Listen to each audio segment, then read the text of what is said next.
Hello guys, this is your friend Naruto Audio Fanfics and we are back with a new fanfic. Which is what if Naruto was saved by Anko and became Hokage with a loving family, part 1. And if you enjoy this fanfic then please press the like button and subscribe to my channel for more fanfic like this. And now let's start the fanfic. At 16 years old Mitarashi Anko was one of only 2 village pariahs in Konohagakure no Sato, or village hidden among leaves. As she walked down a semi-deserted street she heard yet another villager call her a whore before leaving with a sneer on their face. This wasn't anything new to her. Every day she was called a whore, a monster, or a traitor because her ex-master, Orochimaru, had chosen to flee the village and become a missing nin. Most days she wished he had taken her with him, while on others she simply loved scaring the villagers and playing up to their thoughts of her.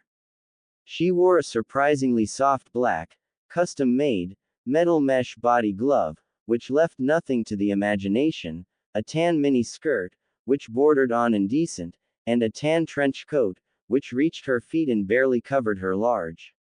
She wore no bra and didn't even bother to shut her coat as she walked down one of the many streets of Konoha. Her purple hair was flipped up in the back and held with a metal band. She also wore her Hitai-8, which showed that she was a shinobi of Konohagakure, proudly across her forehead. Aside from this she only wore a pair of silver metal shin guards and a pair of black combat boots. All in all her appearance led people to believe she really was a whore even when she had done nothing to earn the title. As yet another person glared at her before walking away, she couldn't help but let her mask fall for a split second. Ever since Orochimaru had been discovered doing inhuman experiments on other people he had fled and left young Anko to face the village by herself, and even though she was loyal to Konohagakure, everyone hated her and simply waited for that traitor's whore to flee the village like her master had done. So to make it through the day she was forced to wear a fake smile as she walked through the village. The only real smile she ever offered was when she scared the villagers badly enough, or the sadistic smirk she often wore during the times she was called in to work on a friend of the villages. Unlike the second pariah, Anko was a full-trained shinobi and held the title of Tokubetsu Junin, Special Junin, for her skills in torture, interrogation, and poison use, so most of the villagers were too scared to ever try to attack her. The very few times they had tried she had killed. Many of them were killed because Mitarashi Anko is a sadist and enjoys inflicting pain on others and messing with their minds, while still others were killed for something they said or done during the fight. Most of the shinobi believe that this is her way of getting back at the villagers for treating her the way they do, while still others simply believe she is crazy as hell. Anko herself is inclined to believe that both sides are right. Let it not be said that those skills were the only thing keeping the villagers at bay. Everyone knew that she was also a combat specialist who was very well versed in different types of snake jutsus. Sadly, unlike Anko, the second pariah was little more than a small 4-year-old boy who had no means of defending himself. As Anko walked towards the center of the village, Uzumaki Naruto ran for his life as yet another mob of shinobi and villagers chased him down. Naruto was very small for his age, from living on the streets his entire life and only eating what others would throw away. His once bright blonde hair was matted with mud and dried blood from a previous beating that he had yet to wash out, and his bright blue eyes that should have shone with a childlike glee only showed just how lonely he really was. His small bloodied feet left small patches of blood on the ground as he ran because he had never owned a pair of shoes in his life. He wore a very large shirt that was so mangled and torn that it gave Anko a run for her money on how much skin it showed. He also wore a pair of ripped shorts that were tied around his tiny waist with a long piece of rope. His only possession in the world was clutched in his right hand as he tried to outrun the angry mob. This possession meant the world to Naruto. It was a badly ripped teddy bear he had found in someone's trash. This bear was his only friend and companion. It never beat him or called him names, and for that Naruto loved it. Most parents wouldn't let their children within 20 feet of the thing as it smelled worse than anyone could possibly believe and held all sorts of bugs and mold, yet still Naruto held onto it with everything he had. As his tiny legs began to tire, Naruto felt a sharp pain as a villager reached out, grabbed hold of his hair, and snapped his head back with a hard yank. "I've got you now, you little shit!" shouted the villager before he smashed his fist into Naruto's tiny face. Naruto let out a whimper as the man threw him by his hair into the group of villagers and shinobi while his mouth and nose and mouth began to bleed from the punch. "Please don't," he begged as the blood filled his mouth to the point where it was forced to run his chin. Before long it was near impossible for anyone to see anything but red surrounding the lips and chin of the boy as the bleeding from his nose and mouth finally slowed. "Shut up, demon!" shouted one of the few shinobi in the group before he kicked Naruto in chest and stomach as hard as he could. This causing Naruto's stomach to heave and his merger lunch to spill across the ground before he curling into a tiny ball so that he could at least protect his stomach from any future beatings. Without any other warning, the group began kicking and punching his small, whimpering form while the ones that couldn't get to him themselves seemed content to cheer on those that could. As Anko walked up to the mass of villagers and shinobi, she couldn't help but wonder what was going on, and when she kicked something that had been left in the road she began to feel sick. At her feet lay a small ratty teddy bear that had its left arm ripped off. She, like everyone else, knew very well whose this was and now knew who was in the center of this group, and when a small cry reached her ears Anko's blood ran cold before it began to boil. With very little effort, Anko leapt into air and into the center of the group. Tears welled up in her eyes as the small boy latched onto her leg and pulled himself under her coat as he quietly cried for them to stop. "Leave now before I kill every one of you," she hissed. Everyone took a step back when they saw just how angry she was. They all knew that no one lived for very long if they pushed Mitarashi Anko too far, and by the look in her eyes she was very far over the edge. "Look, the traitor's whore is protecting the demon," sneered a young, and very stupid, Chunin-ranked shinobi. Anko gave a twisted smile that would cause even a battle-hardened Anbu to shudder. "You are going to die," she said in a creepy sing-song voice before flying through a few hand seals and shouting, "Sanejishu, hidden shadow snake hand." As two large, black snakes shoot out of her sleeves and sank their fangs into the mon's neck and shoulder, all anyone heard was a slight whimper and the beginnings of a sentence before the man fell over dead and the snakes disappeared. "Anyone else want to die?" she asked happily as she pulled out a pair of kunai. Everyone watched as her eyes flashed with excitement and her tongue ran over her lips before they all lost heart and fled. Once everyone was gone, Anko looked down between her legs as Naruto held onto her legs and trembled badly. She then saw that even after the beating he had taken, he was holding onto the left arm of the teddy bear. Anko quickly spun on her feet and sat down on the ground before pulling the boy into her lap. When she felt him stiffen and tremble even more, she cooed in such a soft voice that anyone who knew her would have fallen over dead from the shock of hearing it. "There now. I'm not going to hurt you." The small boy simply curled up in her lap and shook like a frightened animal before whispering, "P promise." Anko smiled and ran her hand over his greasy, dirty, blood-filled hair and said, "I promise. Look, I even saved your bear." Naruto looked up and saw her holding his bear and cried, "Kuma-chan," before grabbing it and hugging the nasty thing tightly to his chest. "You named your bear, Bear?" asked Anko lovingly as she rubbed his back gently while inside she was amazed that all of his cuts and bruises were already healing. She figured that it had to do with the reason everyone hated him. Uzumaki Naruto was the vessel for the greatest of the tailed beasts, and the one responsible for nearly destroying Konohagakure and killing most of their shinobi population. Anko knew that Naruto wasn't the demon that most everyone else thought he was, and for that they tried to kill him and mistreated him. The saddest part was that Naruto had no clue why they treated him the way they did, because after the Yondaime Hokage had sealed the demon inside of him at the cost of his own life, the Sandaime Hokage had been forced to make a law forbidding anyone of speaking of it to the younger generations. Sadly, this included Naruto. The only reason Anko knew about it, all the facts that is, was because of her job. As a torture and interrogation specialist, she learned many things from many people that she wasn't supposed to. She had been alive when the Kyuubi attacked and would have helped fight it if it hadn't been for the fact that she was still a week away from graduating from the academy.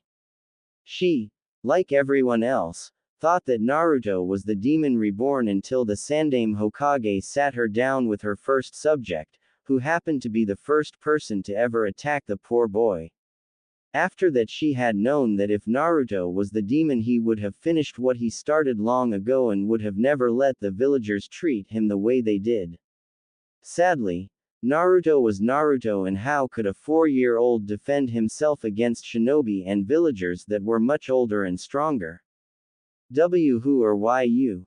Asked Naruto softly as he looked up at Anko with bright blue eyes. My name is Mitarashi Anko, and you are Uzumaki Naruto, she cooed gently. She paid no mind to the villagers and shinobi that were glaring at her as she sat in the center of the street. She then slowly began to wipe away some of the blood covering his mouth. Why or why you being nice to me? He asked fearfully. Because you have done nothing wrong, she said calmly before adding. And because I am like you. How? I am hated by most of the village for no reason, just like you. I have to deal with their name calling and glares, just like you, she answered. Why do they hate you? You're really pretty and nice, he said, this time without a stutter and in a much more cheerful tone. This amazed her to no end. How could anyone seem so happy after such an attack? How could anyone seem so happy after living the life he had been forced to lead? I used to be a student of an evil man. He betrayed the village and became a missing nin, and everyone thinks I am the same, she said sadly.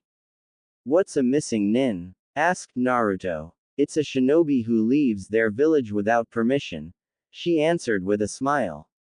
What's a shinobi? Asked the boy. Anko couldn't help but laugh as he asked question after question. Being a shinobi is very complicated, Naru-chan. By definition, a shinobi is an assassin or spy whom is highly trained for stealth and combat, she said calmly. You mean you kill people?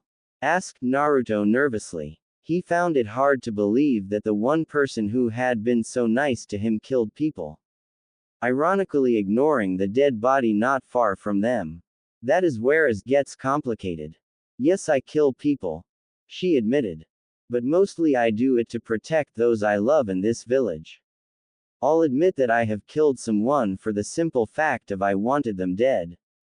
There are shinobi out there that will kill anyone, anywhere, and at any time.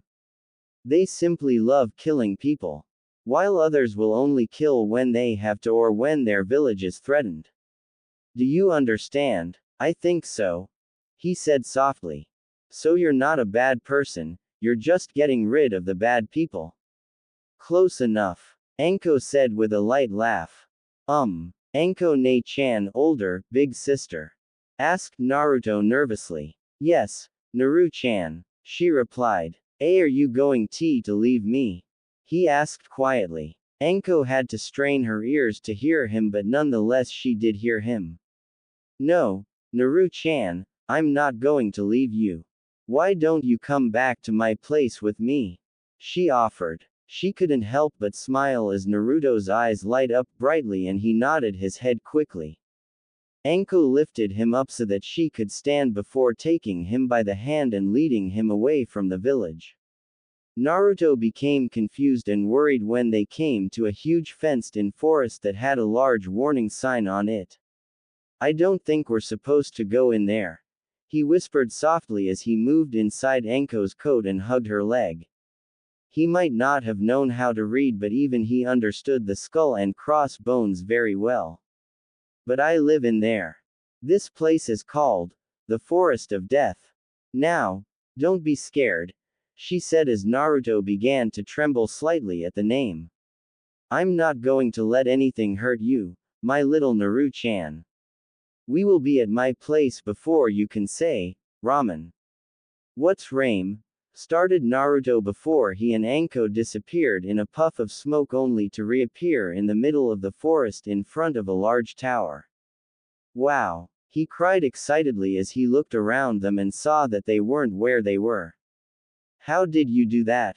He asked. That was a ninjutsu called Shunshin no Jutsu, body flicker technique.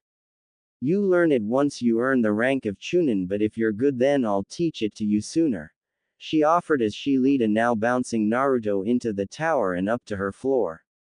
Anko was the only one who actually lived, or wanted to live, there, so the Sandaime Hokage had given her her own floor towards the top of the tower to turn into an apartment after her parents died. This, along with the training rooms and forest, meant that Anko had a very isolated place to live and train while not having to suffer because of the isolation. Does anyone else live here? Naruto asked as he walked up yet another flight of stairs. No, most think I'm crazy for living here. Well, okay, I may be a little crazy, but normal is so boring, she stated while Naruto simply giggled at her. Anko ne-chan, can I be a shinobi? He asked. Of course you can. In fact, I'm going to train you myself, she answered. Really? Yes, really. I'll turn you into a Hokage. What's a Hokage? Asked Naruto. A Hokage is the strongest shinobi in the village. They control all of the other shinobi and send us out on mission and such. The Sandaime Hokage is a very nice man. I'll take you to meet him soon, she explained. Oh, well, I'm going to be the greatest Hokage ever, he vowed as he pumped his tiny fist and bear into the air. Big words coming from someone with a teddy bear, teased Anko. Shut up, Anko ne-chan. Kuma-chan will help me become Hokage and then she will be my most trusted advisor, he stated firmly. Anko was a little shocked at the fact that he knew what an advisor even was, but the fact that he was planning on making his teddy bear his most trusted advisor caused her to laugh loudly. As she laughed, she couldn't help but wonder when the last time she had laughed like this was. Anko ne-chan, why didn't you just do that flicker thing to your room instead of making me walk up these stairs? Asked Naruto weakly as his pace up the stairs was beginning to slow. Poor little Naru-chan, she teased before lifting him up onto her shoulders. That better? Yep, he said happily as laid his head down on top of hers. And to answer your question, I have traps set up in my apartment, and if I tried to do the flicker thing, as you called it, I would set them off. People can leave doing it but not enter, she explained softly before she felt Naruto's head nod against hers. She didn't say anything, but she was having a hard time not gauging at the poor boy's smell. She knew he hadn't been given a chance to bathe in a long time, if ever, unless one counted being thrown into a puddle as a bath. Finally, she had made it to her floor, and as she opened the door and stepped in, Naruto's head shot up and looked around.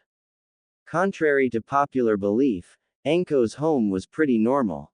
There were no implements of torture laying around, and blood wasn't sprayed all over the walls. There was a couch, a pair of overstuffed chairs, and a few tables. The kitchen was a normal everyday kitchen with a stove, sink, refrigerator, and cabinets. There was also the few odds and ends that Anko had placed around the rooms, a few pictures of some of her friends, and a few bookshelves filled with different scrolls and thick leather-bound books on many different topics. As Naruto was lowered to the floor, his calloused feet made contact with the soft tan carpet that covered Anko's floor. This feeling was amazing to him as he was used to walking over rocks and glass in his bare feet. Anko noticed the dreamy smile on his face as he wiggled his toes in her carpet and couldn't help but give a dark, humorless laugh. The poor thing probably thinks that carpet is Kami's gift to man. She thought as the boy squatted down and ran his fingers over the soft material. Naru-chan, how would you like a bath? She offered. Do I smell? He asked softly as he hung his head and looked at the carpet. Yes you do, but it's not your fault. Why don't you come with me and we'll get you cleaned up? She said gently as she reached her hat out for him to take. Naruto simply nodded his head and took her hand before he was led down a small hallway and into one of the 4 doorways which turned out to be a bathroom. As he looked around, he saw a very large bathtub in one corner of the room and a small shower in another. There was also a sink with a very large countertop and a huge mirror on the wall and a toilet. Like the other rooms, this one was also filled with some of Anko's personal items as well as a lot of candles. As she started to run the water in the bathtub, Anko turned to Naruto and found him looking around the room with the same wonder written across his face that he had in the other rooms. Now, do you think you can wash yourself? She asked calmly while inside she was hoping he could. She was only 16 years old and it seemed like she had just became a Ka-san, mother, and when Naruto shifted uncomfortably she sighed and said, "Come here." Naruto walked up to her and soon found himself standing in front of his new, Ne-chan. She then lifted him up and placed him into the warm water. Naruto sighed happily as the warm water began to wash away the caked-on dirt and blood from his body. As she began to scrub the boy, she couldn't help but say, "I swear you have more dirt on you than any Iwa nin I've ever met." "What's a Iwa nin?" asked the boy before he was dipped under the water. Iwa is a shortened name for Iwagakure no Sato, or village hidden among rocks. An Iwa nin is simply a shinobi from Iwagakure, she explained absently as she continued to scrub away the filth from the small child. "Where's that?" asked the inquisitive blonde. "It's in Earth Country. Iwagakure is one of the 5 great shinobi villages. They specialize in earth-based jutsus. In the past we have had many wars with them, and in one of those wars is when the Yondaime Hokage gained the name, the Yellow Flash of Konoha," she stated proudly as she began to wash his hair for what seemed like the 100th time. She was amazed, and disgusted, by the amount of dirt and blood the boy's hair held, and each time she washed it, it seemed to get longer and longer. Most of the hair was still matted down and it was already down to his neck. "Anko Ne-chan. Yes. Can I stay with you?" asked the boy pleadingly. "We'll see, Naru-chan," she said softly. It took 2 hours and 10 different baths before Naruto was finally clean, but now that he felt better than he ever had in his short life, and it showed as he smiled brightly at his Ne-chan, as she dried him with a large fluffy towel before exiting the room for a moment. She returned shortly after with one of her old shirts, which seemed to be very old since it looked no different than any other shirt a villager would wear and didn't show any unnecessary skin. As she slipped the white button-up shirt over his head, she pulled his tiny arms through the sleeves and watched in amusement as it fell down to his ankles. "Come with me," she said as she took him by the hand and led him into her bedroom. This room, like the others, would have shocked anyone. It was painted in a light blue color, as opposed to the white paint of the rest of the apartment, and contained a large bed, a dresser, and a large closet where Naruto noticed there were many metal mesh body gloves hanging up. "Come on Naru-chan," Anko said softly as she gently tugged his arm before leading him over to the bed. Anko slid into her bed and sat up against the headboard as she lifted Naruto up into the bed and sat him down in between her legs, facing out. Reaching to her bedside table, Anko grabbed a brush and began brushing his hair, which now fell to the middle of his back and was as bright a yellow as any flower she had ever seen. It took a long time before she was able to brush out all the knots and tangles, but when she was done she started to feel envious of the small boy's hair. Done, she said happily as she slid down in her bed and pulled Naruto into her arms. Thank you, Nei-chan, Naruto said softly as he fell asleep. You're welcome, Naru-chan, she said to the sleeping boy before closing her eyes and falling asleep herself while holding Naruto tightly to her chest. As the sunlight poured into her room, Anko was woken by the sound of Naruto's soft snores from underneath her coat. Normally she would have taken it off, but last night she had been tired and fell asleep in it. She gave a light chuckle as the demon vessel snuggled in even closer to her and resumed snoring. What am I going to do? She asked herself as she laid in bed and thought about Naruto. She stayed like this for a few more hours until Naruto began to stir. She watched as Naruto crawled out from under her coat and arched his back and stretched. Just like a little fox, she thought with a smile as the boy yawned silently before smiling brightly at her. Morning, Anko Nei-chan, he said happily. Good morning, Naru-chan, Anko replied softly. Why don't we get something to eat and after I'll take you to go see the Hokage? Okay, shouted the blonde before he jumped off of the bed and ran out of the room. Anko took the time to take a quick shower and change before she walked into the kitchen to find Naruto waiting for her. Anko Nei-chan, where can I get a coat like yours? He asked happily as Anko lifted him up to sit on the counter as she began making a quick breakfast for the two of them. Well, if you want we can go get some cloths before we go and see the Hokage, she offered. I don't have any money, he said quietly as he hung his head. Anko walked over to him and placed her hands on each side of him on the counter and said, Naru-chan, you are 4 years old. No one in their right mind would expect you to have money. When we go out later I'll buy you some cloths. Okay. Naruto looked up at her and smiled before wrapping his arms around her neck and hugging her tightly. Thank you. You're welcome, my little Naru-chan, she replied, and with that she turned back to the food and resumed cooking. Naruto watched with wide eyes and a lot of drool as Anko finished the meal and set a plate of food in front of him. She had moved him to the kitchen table when the food was almost done. As Naruto lifted some eggs into his mouth he moaned and said, This is really good. I would think so after having to eat garbage, thought Anko as she watched in awe as Naruto ate every single bit of his food in the time it took her to finish her third bite. She then noticed that Naruto began to rub his stomach and figured that he wasn't used to eating that much and had given himself a stomachache.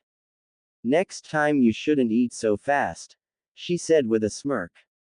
I don't want a next time, he replied pitifully while Anko couldn't help but laugh at the boy. Anko Nei-chan, where is Kuma-chan?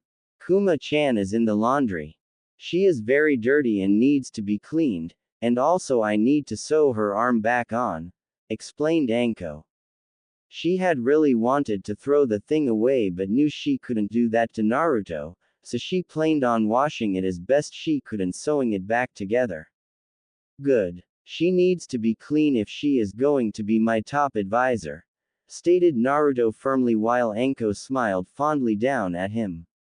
Since you're old, cloths were nothing more than rags. You are going to wear that shirt until we can get you some new cloths, she said. Okay, said Naruto simply as he swung his little legs back and forth as he sat beside Anko waiting for her to finish her food. Before long Naruto was in the arms of Anko as she ran across rooftops towards the store she wanted to take him. You know, The people who run the store we are going to are good friends of mine and they have a Masumi daughter, who's about your age. Anko commented calmly. Do you think she'll play with me? Asked Naruto excitedly as Anko continued to race across the rooftops of homes and businesses alike. Who wouldn't want to play with you? Anko asked him as if it were obvious. Naruto simply smiled and waited for them to arrive at the shop. He didn't have to wait long before they were standing in front of a two-story building with a sign that read, Amaki's weapons hanging above the door. As they entered, it was plain to see that this store was purely a shinobi store, seeing as all they sold were shinobi weapons of all kinds and shinobi clothing of all sizes. Kenshin, Emi, get out here, I need your help with something.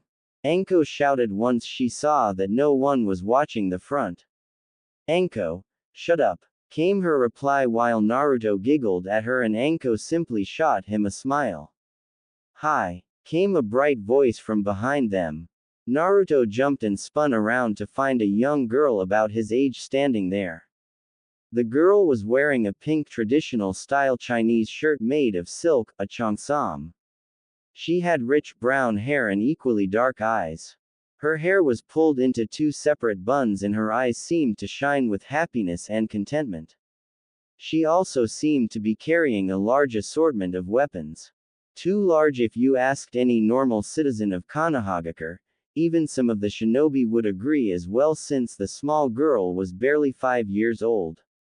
Hello, said Naruto shyly as he moved into Anko's coat and hid behind her legs.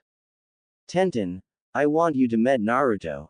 Naru-chan, this is Amaki Tenten. Her parents run this store. Introduced Anko as she tried to coax Naruto from behind her. Just as she began making progress, a large man walked into the room. What do you need, Anko? The man asked. He looked like a hulking male form of Tenten from what Naruto could see, which wasn't a lot because he had moved back behind her legs when the man entered the room.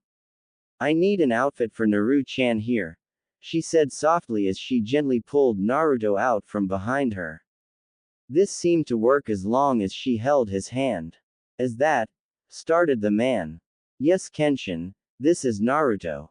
Naru-chan, this is Amaki Kenshin, Tenten's two-san father, and the best blacksmith in the whole village. His Okusan wife, when referring to someone else's, Emi used to babysit me and when my parents died she became a very good friend, said Anko. Naruto looked at the tall muscular man and said, Hello. Well Naruto, what kind of cloths are you wanting? Kenshin asked. Naruto smiled and pointed at Anko before saying, I want to look like Anko Ne-chan. You can't wear a skirt silly, said Tenten with a giggle. I didn't mean that. I want pants but the rest like hers, he said with a faint blush. Why would anyone want to look like Anko? Asked a brown-haired woman as she walked into the room and smiled at Anko and Naruto. Because Anko Ne-chan is the greatest shinobi ever. Plus she's really pretty, said Naruto loudly while Anko patted him on the head fondly. She was happy to see that he was opening up more to people. The woman looked at Naruto for a few moments before looking back at Anko and asking, How much did you pay him to say that? Anko growled and said, Shut up, Emi. Well, let's get you dressed, said Emi as she and Anko took Naruto by the hand and began to shuffle through the stacks of cloths. They soon found that when Naruto had said that he wanted to look like Anko, he meant it. Every article of clothing had to match hers exactly or he wouldn't touch it. Before long Naruto was wearing a pair of very baggy tan pants with more pockets on them than he knew what to do with, a pair of black combat boots, a black metal mesh shirt, a pair of silver metal shin guards, and a long tan-colored trench coat, which was easily his favorite part. The last thing they did was tie his hair back into a low ponytail. The only thing missing was for him to get a forehead protector but that would have to wait until he became a genin. They also told him that he would have to cut his hair to look like Anko but he said, quite loudly, that he was fine with that if it made him look more like his, Nei-chan. There. Now you look just like you, Nei-chan, said Emi happily while Anko and Naruto smiled brightly at that. Ever since they had met yesterday, both of them had smiled more in the short time they had known each other than they had in their life before they met. Now, why don't you go find Tenten-chan and play while I talk to Anko? Naruto nodded before hugging Anko once more and running off to find the small girl. How did this happen? Asked Kenshin as he brought in a large bottle of sake and 3 small dishes. At the thought of the memory, Anko quickly downed 2 dishes full of sake. That bad? Asked Emi softly. Worse. I found him in the middle of another mob getting kicked and punched.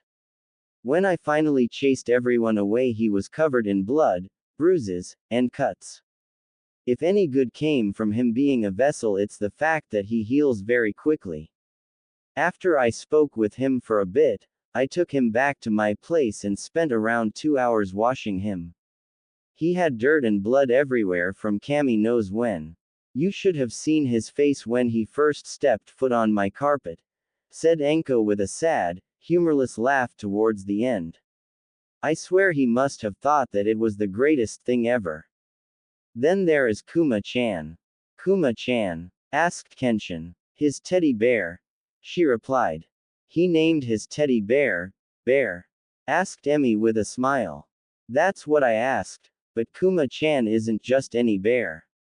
She is going to be his most trusted advisor when he becomes Hokage, said Anko before the 3 of them burst into peals of laughter. Meanwhile, Tenten was outside teaching Naruto how to throw a kunai. Now pull it your arm back, good. Now throw it as hard as you can and try and hit the red dot, she advised as she pointed across the yard at a row of humanoid dummies. Naruto looked at the practice dummy and saw the red dot right between his eyes.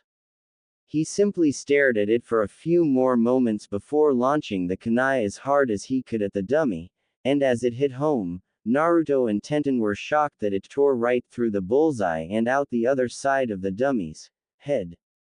Wow! Whispered Tenten in awe. That was so cool. Naruto shouted excitedly. From there, Tenten and Naruto began to let loose a hail of kunai and shuriken upon the poor defenseless dummies. Naruto found that he could throw up to 5 kunai and have them all hit dead center while 9 out of 10 at least hit the target. He wasn't anywhere near as good with a shuriken, but he didn't let that stop him from trying. You're a natural with projectile weapons. You have to come over some more and play with me, Tenten pleaded as they walked back inside. I will if you really want me to, said Naruto shyly. You bet I do. None of my friends like weapons very much, so it's nice to have one that does, she said happily. Plus, when we get older, me and you can spar all the time. Okay, he replied softly as the 2 walked up to the 3 older people. Did you have fun? Asked Anko as she pulled Naruto into her lap. Yes, we practiced throwing shuriken and kunai, he answered with a smile. Is he any good? Kenshin asked his daughter. He's amazing. His very first throw with a kunai hit the dummy right between the eyes and went all the way through its head, she explained happily while Kenshin, Anko, and Emi looked at a now blushing Naruto in shock. Can you do it again? Asked Anko. Naruto hopped down from her lap, took hold of her hand, and drug her to Tenten's backyard where the training dummies were set up. As Naruto walked off the distance he wanted, the other 4 stood back and watched him. Finally, Naruto reached a distance he was comfortable with and pulled out a kunai that Tenten had given him before turning and facing the dummy. Naruto stared the dummy between the eyes just like he had done the first time before throwing the kunai as hard as he could. The 3 older shinobi watched the kunai rip through the dummy's skull, and out the other side before they finally let their jaws drop. They were amazed with the fact that he was so accurate yet so powerful with his throws. Tenten of course simply cheered her new friend on like she had done before. You had better have that boy training very soon or you are never allowed around here again, threatened Kenshin before his kunai wife, your own, slapped him hard on the arm and hissed. He is 4 years old. Let him have a childhood and if he wants to train then fine. He wants to be a shinobi. That I already know. I plan on teaching him everything I know as soon as he wants to begin training, said Anko softly as a way to appease the irate Okusan and also inform Kenshin that she did plan on training him. Now, a more important question would be, when do we start planning a wedding? Kenshin and Emi looked over at their Masumi, who was talking excitedly to Naruto while flailing her arms everywhere. Naruto began to blush under the praise but still he smiled happily at the excited girl. It's a bit early for that. We can start talking. Weddings, in 30 or 40 years, said Kenshin while giving the typical, "to-san," answer. Try telling her that, said his kunai with a smile. So, was clothing the only thing you two were out for? No, we are going to see the Hokage next. Anko replied. Any reason? Kenshin asked. There may be a few. I'll let you know how everything turns out later. Anko answered, who sounded a little nervous before adding. Well, if we're going to get in to see him then we need to get going. True. Agreed Emi with a small smile. Naru-chan, it's time to go. She called over to the blonde boy. The two were finally able to leave after Naruto gave Tenten his 10th promise that he would be back. As they began walking towards the Hokage Tower, Naruto was talking a mile a minute about Tenten and everything she taught him. Neither paid any attention to the glares they were getting from the villagers, and the worried looks the shinobi were giving Naruto. They saw him dressed like a mini Anko and were getting worried that there would be a second one, and to them Konohagakure could only handle one sadistic lunatic. Right before they reached the tower, Naruto and Anko passed a small park that was popular with the main clans of Konohagakure. They felt that it was safe to bring their children here because it was so close to the Hokage's office and there were shinobi of every rank coming and going at all times of the day. Nei-chan, asked Naruto shyly as he tugged on Anko's coat to gain her attention. When he saw her looking at him he asked, "Can we go play?" As he pointed to the many swings in the park. I tell you what, why don't you go play while I speak with the Hokage for a little bit and I'll come find you after I'm done. I might even come get you early so you can meet the Hokage, she offered gently. Okay, said Naruto happily before he hugged her legs tightly before running off towards the swings. Anko watched with a smile before turning back to the tower and continuing to walk. Just as Naruto was about to reach the swings he heard a slight whimper. He knew that sound better than anyone so he quickly looked around to see who needed help. He soon found a group of 3 older boys standing around a small, dark indigo-haired girl while they pushed her to the ground and called her names. You white-eyed freak. You think you're so much better than us because you're a Hyuga, don't you?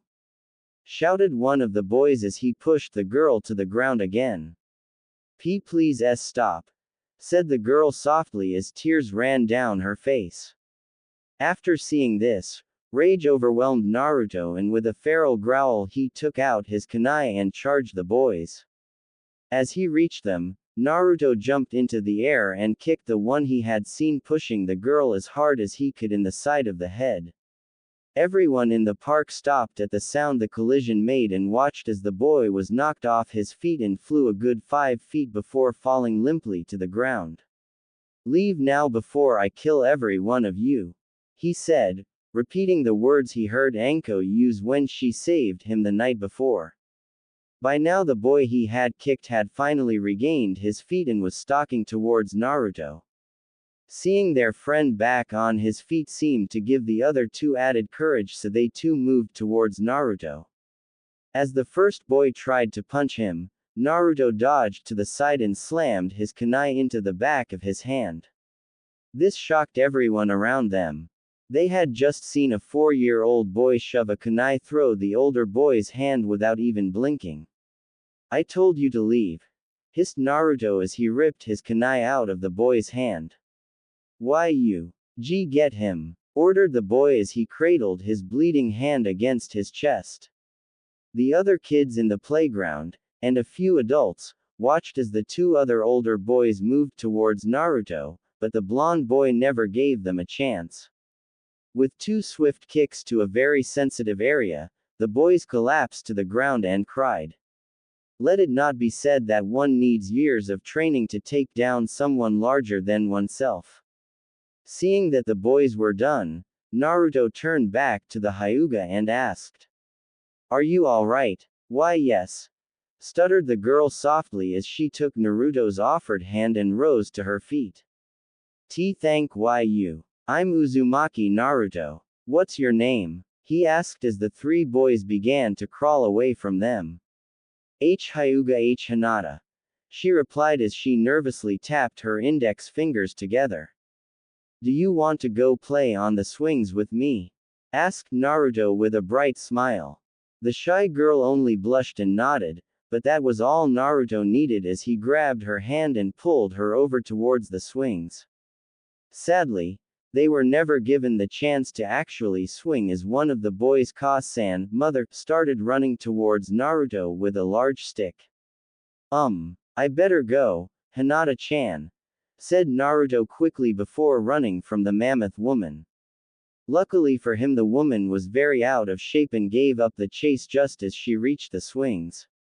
As Naruto ran towards the Hokage's office as fast as he couldn't help but wonder if the pear-eyed girl would ever play with him again. Any further thought was interrupted as he rounded a corner and headed straight into a smirking Anko.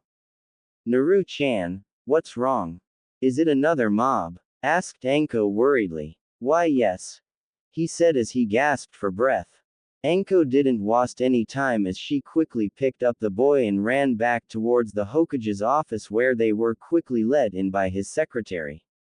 The Sandaime Hokage was a little shocked to see Anko walk into his office with a little, blonde-haired, male version of herself in her arms. You look worried, Anko. There was another mob, Hokage-sama. She answered with a sigh as she sat down heavily into one of the 3 chairs across from the Hokage while Naruto sat in her lap and looked at the man with interest.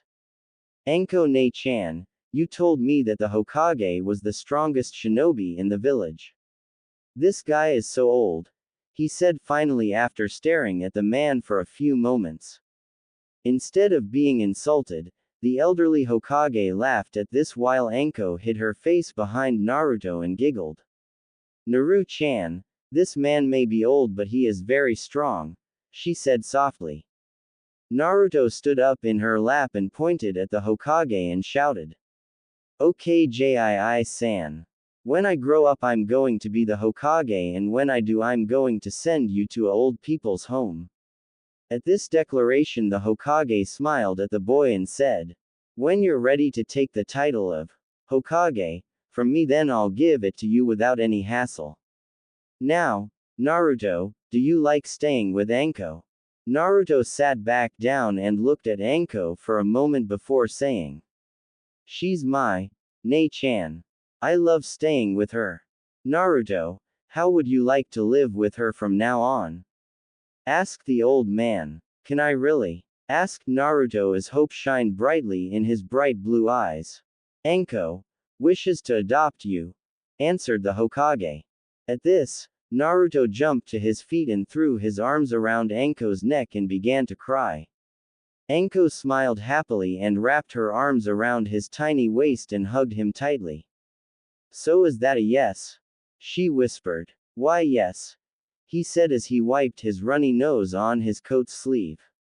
Will you be my Ne-chan still, or will you be my Ka-chan, like mother but less formal, think mommy? Ne-chan, Ka-san, makes me sound old, said Anko as she scrunched up her nose at the thought of being old. Will me name change? He asked. Only if you want it to. Would you rather be Uzumaki Naruto or Mitarashi Naruto? She asked calmly while inside she knew which one she wanted him to pick. I want to be Mitarashi Naruto. He shouted excitedly while Anko smiled happily at his choice. Before they could do anything else, a familiar mammoth of a woman stormed into the office as she drug her Masuko-san in behind her, ignoring the shouting guards and secretary. The woman stormed right up to the Hokage's desk and shouted, I demand that you do something about that thing right this minute. The Hokage must have gotten this a lot because all he did was sit back in his seat, entwine his fingers in front of his chin, and asked in a calm voice. May I ask what he has done? That little monster stabbed my baby boy with a kunai for no reason. Shouted the woman. And when I tried to catch him he ran off. At this Anko looked at Naruto, who was standing in the chair with his arms wrapped around her neck, and said, I thought you said there was a mob. Naruto snickered a little and whispered loudly. I thought you said, blob. This got a laugh out of Anko and the corners of the Hokage's mouth to twitch. Naruto, why did you stab this young man? Asked the Hokage. He was being mean to Hinata-chan. Accused Naruto. You little liar. My Masuko told me he was playing quietly with his friends when you ran up and stabbed him. The woman yelled. By now Anko had had enough of the woman's shrill voice so she said. If you don't shut up or at the very least speak in a normal tone, I will slit your throat. The woman blanched before she sat down quietly in the chair furthest from Anko. Miss, I happen to know what happened at the park because I have Anbu watching it at all times, said the Hokage calmly while the boy paled and started looking nervous. I happen to know that your Masuko and two of his friends were bullying Hyuga Hinata before Naruto showed up. After he told them to leave, your Masuko attacked him. Good job, by the way, whispered Anko with a sadistic smirk. Thanks, Naruto whispered back. And while Naruto might have held off on stabbing the boy, he did nothing wrong, finished the Hokage. The boy's Ka-san shot her Masuko a look that made him sink into his chair even further before turning back to the Hokage and saying, Please excuse me, Hokage-sama. She then stood and dragged her Masuko out of the office by his cut hand. As the doors shut, the Hokage sighed and shook his head. Naruto, I did see the fight and I was wondering if you would like to enter the academy early.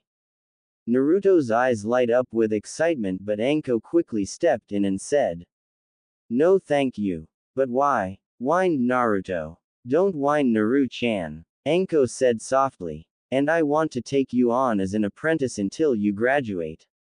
This way you can go to the academy like you normally would, but you would be my student until you become a genin. Can we start now? Asked Naruto as he jumped up and down in the chair. As soon as you want. She answered. Now, go wait for me out front. Naruto hugged her before running out of the office. Are you sure this is what you want? Asked the Hokage as he handed Anko the adoption papers and a second stack of papers to make him her apprentice. Yes. He needs someone as much as I do, she said softly as she started signing the papers. Besides, you saw the way he was dressed. He wouldn't even touch anything if it didn't match my cloths, and as for teaching him, my style is a very demanding style to learn, but I think he will really excel at it. Are you going to teach him everything? He asked calmly. As his master, mistress, whatever, I can teach him anything I feel he should learn, she said a little defensively. Anko, I didn't mean it like that, said the Hokage with a small smile. I meant, are you going to teach him jutsus well past genin and academy level? Also, you would be his mistress. Sorry, she said sheepishly. The Hokage was one of the only people who was ever kind to her, so she had the utmost respect for him. To answer your question, yes, I plan on teaching him as fast as he can learn, and I don't plan on holding anything back because of age or rank. Could this be because you want him to excel at the academy? asked the Hokage teasingly while Anko's cheeks flushed a little. Maybe a little. He will be in a class with many of the heirs and heiresses of the major clans. If I don't teach him, then he will be going into the academy at a disadvantage, she explained while the Hokage nodded his head and agreed with her reasoning. Also, he would suffer without anyone around to help him. I understand, Anko, and if you need anything, don't hesitate to ask, said the kind, elderly Hokage. Then I'll be looking for you when I need a babysitter, she joked as she finished signing the papers and left the office of a now slightly worried Hokage. As she exited the tower, Anko found her new Tuto, younger, little brother, outside pretending to be in the middle of a large battlefield. She couldn't help but laugh when Naruto was killed. You know, most kids imagine themselves as the hero, but you have yourself dying early in the battle, she teased as Naruto jumped to his feet and ran up to her smiling. But I was fighting off an army of evil Hokages, he stated as Anko took his hand and began walking back to their apartment. Why were they evil? She asked. They kidnapped you and wouldn't give you back, he explained. So you died trying to save me? Asked Anko as she smiled. Of course, but once you train me to be a shinobi, I'll be able to save you and live, he said proudly. A worthy goal, she teased as she patted him on the head fondly. As they started to walk past a small stand, an older man shouted, Anko, when are you going to stop by again? You know we need the business. Anko smiled at the man before looking down at Naruto and asking, are you hungry? When Naruto nodded his head quickly, Anko led him into the small stand and lifted him up into one of the chairs around the counter. Tuki, you old fart, how have you been? Asked Anko while the old man smiled at her and Naruto giggled at the name. I'm as good as can be expected, but the more important question is, who is this? He asked as he looked down as Naruto. It is Mitarashi Naruto, my new Tuto, she said proudly. Naruto, huh? Said the man as he studied Naruto for a few moments. Tell me, Naruto, do you like ramen? What's ramen? He asked with a confused look. The man looked about ready to have a heart attack before shouting, Ayame. Start boiling water. He then walked away muttering things like, has never had ramen, and, I'll show him. This confused Naruto even more until Anko said, Naru-chan, Tuki owns and runs this stand, which is a ramen stand. After I bugged him enough, he started making dango and sweet bean soup as well, but the man swears that ramen is the cure to all problems. His Masumi Ayame, who's about 12 years old, helps him a lot and makes very good dango, which is my favorite food along with sweet bean soup. Is ramen good? Asked Naruto. Yes, it is, and Tuki makes some of the best ramen you will ever have, she stated firmly. A few minutes later, the old man came back with a large bowl of beef ramen and a large plate filled with dango. Here you go, he said as he set the food in front of the two. Naruto stared at the bowl filled with noodles and broth before taking a tentative bite. As the noodles and broth filled his mouth, Naruto's eyes went wide before he shivered and began shoveling the food into his mouth. Anko watched and laughed as yet another person was made into a ramen addict by Tuki's ramen. Shaking her head slightly, Anko began to eat the sweet-tasting dango in front of her, and before long the two had eaten everything within arm's reach. Most of this was done by Naruto. Just like at breakfast, Naruto had eaten too much, too quickly, and was now holding his stomach and groaning. I thought you said that you weren't going to do this again? Asked Anko, who seemed to think that this was all very funny. Ramen? Good. He mumbled while Anko and Tuki simply laughed at the blonde boy while Tuki's Masumi, Ayame, gave him a sympathetic look. Anko stood and took out some money for the food, but as she was about to lay it on the counter, Tuki stopped her. Technically, you never ordered anything, so I can't charge you. Besides, with the way he ate that bowl of ramen, one believed that he will be coming back frequently, he said with a smile. Thanks, Tuki, said Anko as she put her money back in her pocket before picking up Naruto and placing him on her shoulders. Ready to go, Naru-chan? Yes, he answered softly as he laid his head on hers like he had done the night before. As they started back to the apartment, Anko began thinking about Naruto's fight with the older boys. She knew for a fact that the boy he had stabbed was in the Shinobi Academy, and it was more than likely that his friends were as well, and the fact that Naruto was able to beat them without a mark to show for it made Anko even more excited to begin training him. Naru-chan? She asked. Yes, Nei-chan. What exactly happened with the Hyuga girl? She asked calmly. I was getting ready to start swinging when I heard someone whimpering. When I looked around, I saw 3 older boys knocking Hinata-chan down and calling her names, so I ran over there and kicked one of them on the head before telling them to leave. When they didn't, the one I kicked tried to punch me, so I moved and stabbed his hand with my kunai. He then told the other 2 to get me, so I kicked them between the legs, said Naruto happily while Anko couldn't help but smile sadistically at the last part. And when me and Hinata-chan were about to go play on the swings, that fat lady started chasing me with a stick, so I ran. Well, as soon as you want to, we can begin your training, she said while her own excited gleam in her eyes. What will you teach me? He asked. The first thing we will be working on is teaching you to read and write. After that, I will start teaching you the basics of my taijutsu style, some of the academy ninjutsus, and some basic poisons. Once you learn those, I will start teaching you my snake and poison ninjutsus. By the time Anko was done speaking, Naruto was literally bouncing with excitement.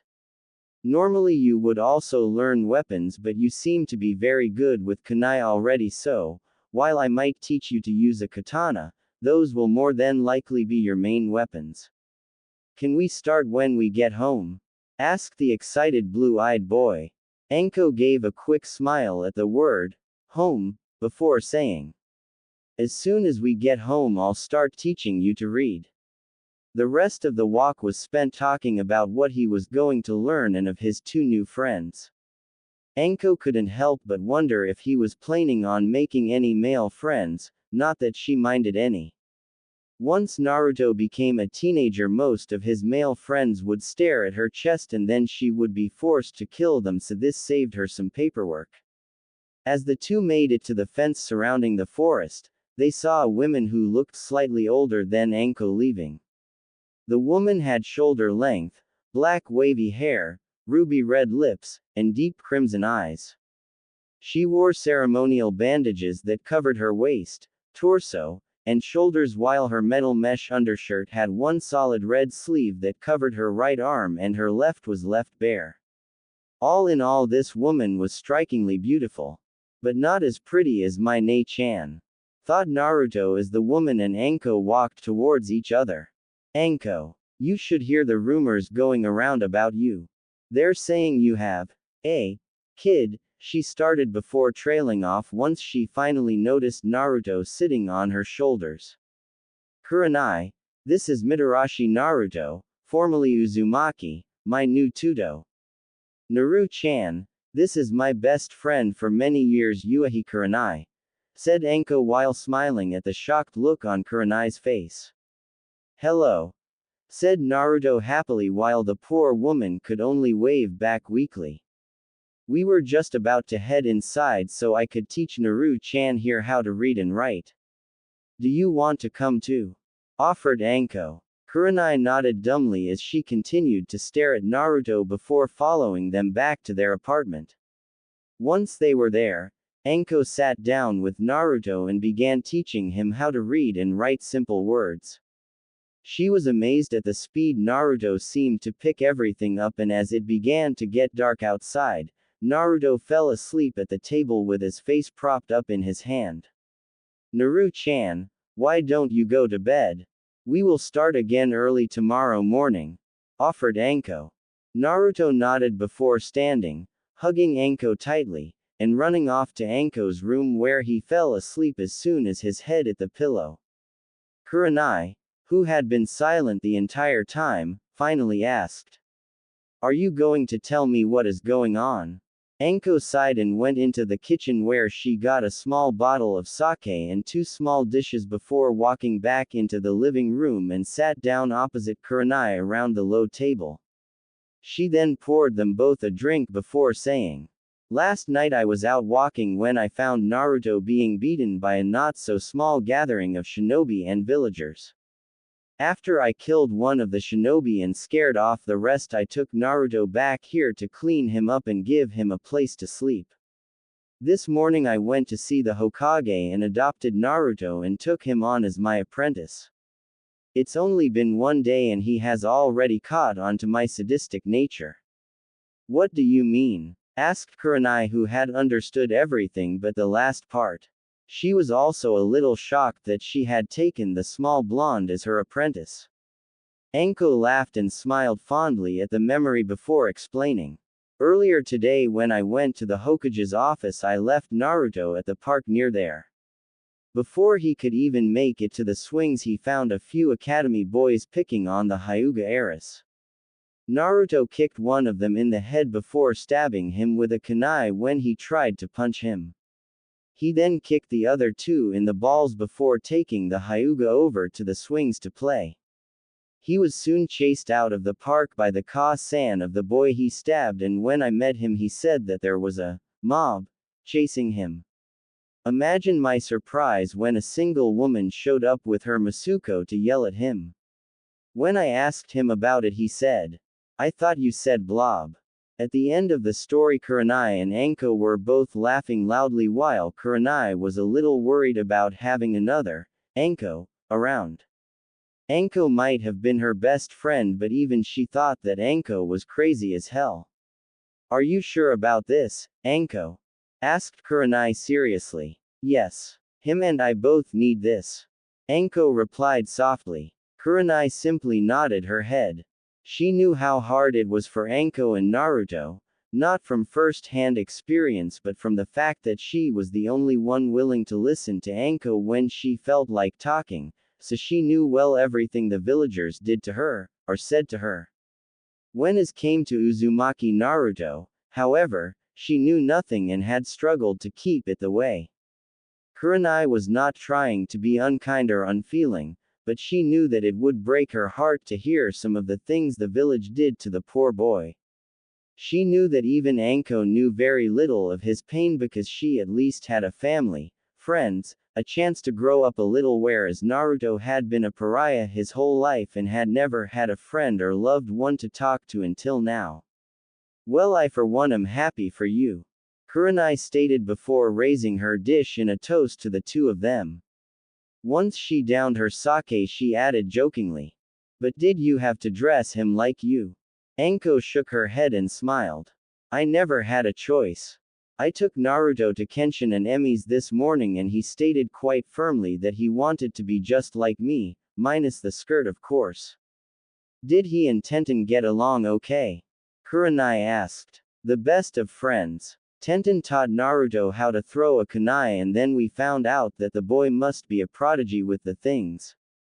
He can throw a kunai clean through the head of a practice dummy's head from over 20 feet. Anko boasted. Impressive. Agreed Kurenai calmly, while inside she knew that she was going to have to listen to the proud Ka-san speech every time Naruto succeeded at something. The two were interrupted by a soft voice from the hallway.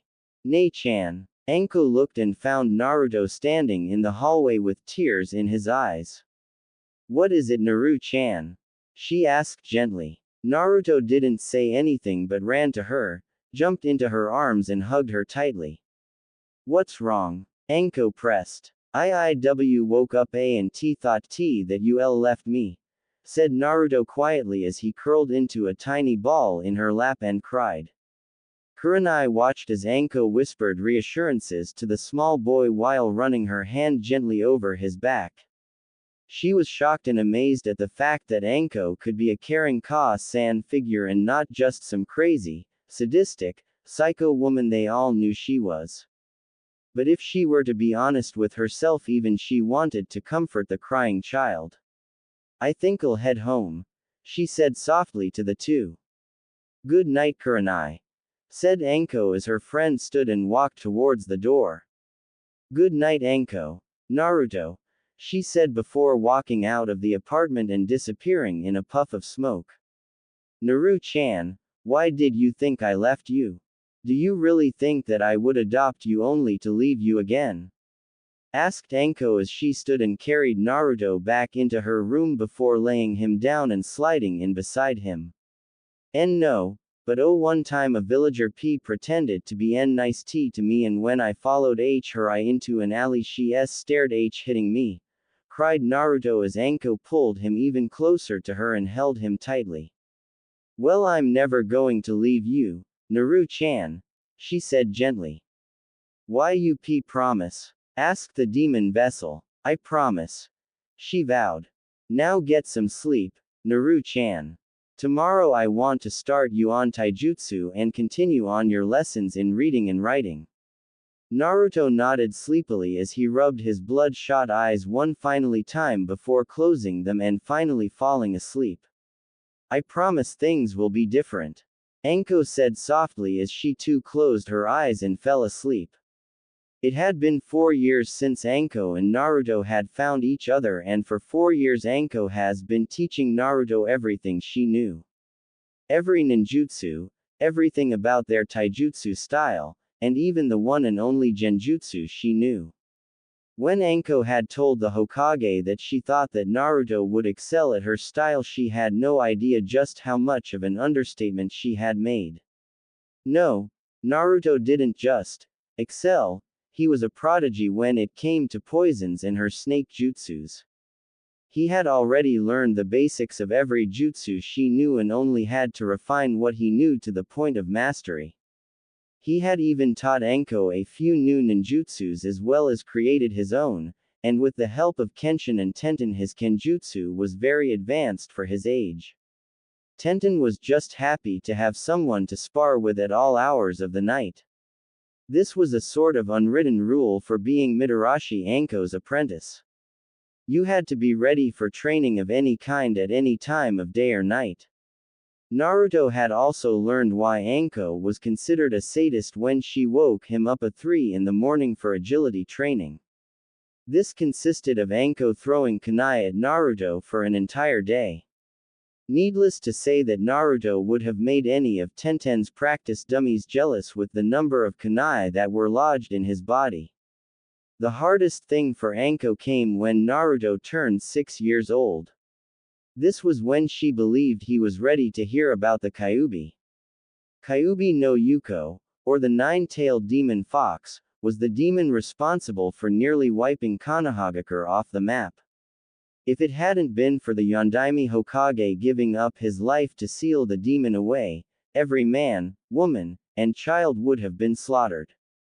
After flying into a rage, collapsing into tears, and not speaking for a few days, Naruto finally came to terms with his lot in life and vowed that he would become Hokage regardless of what he held inside him.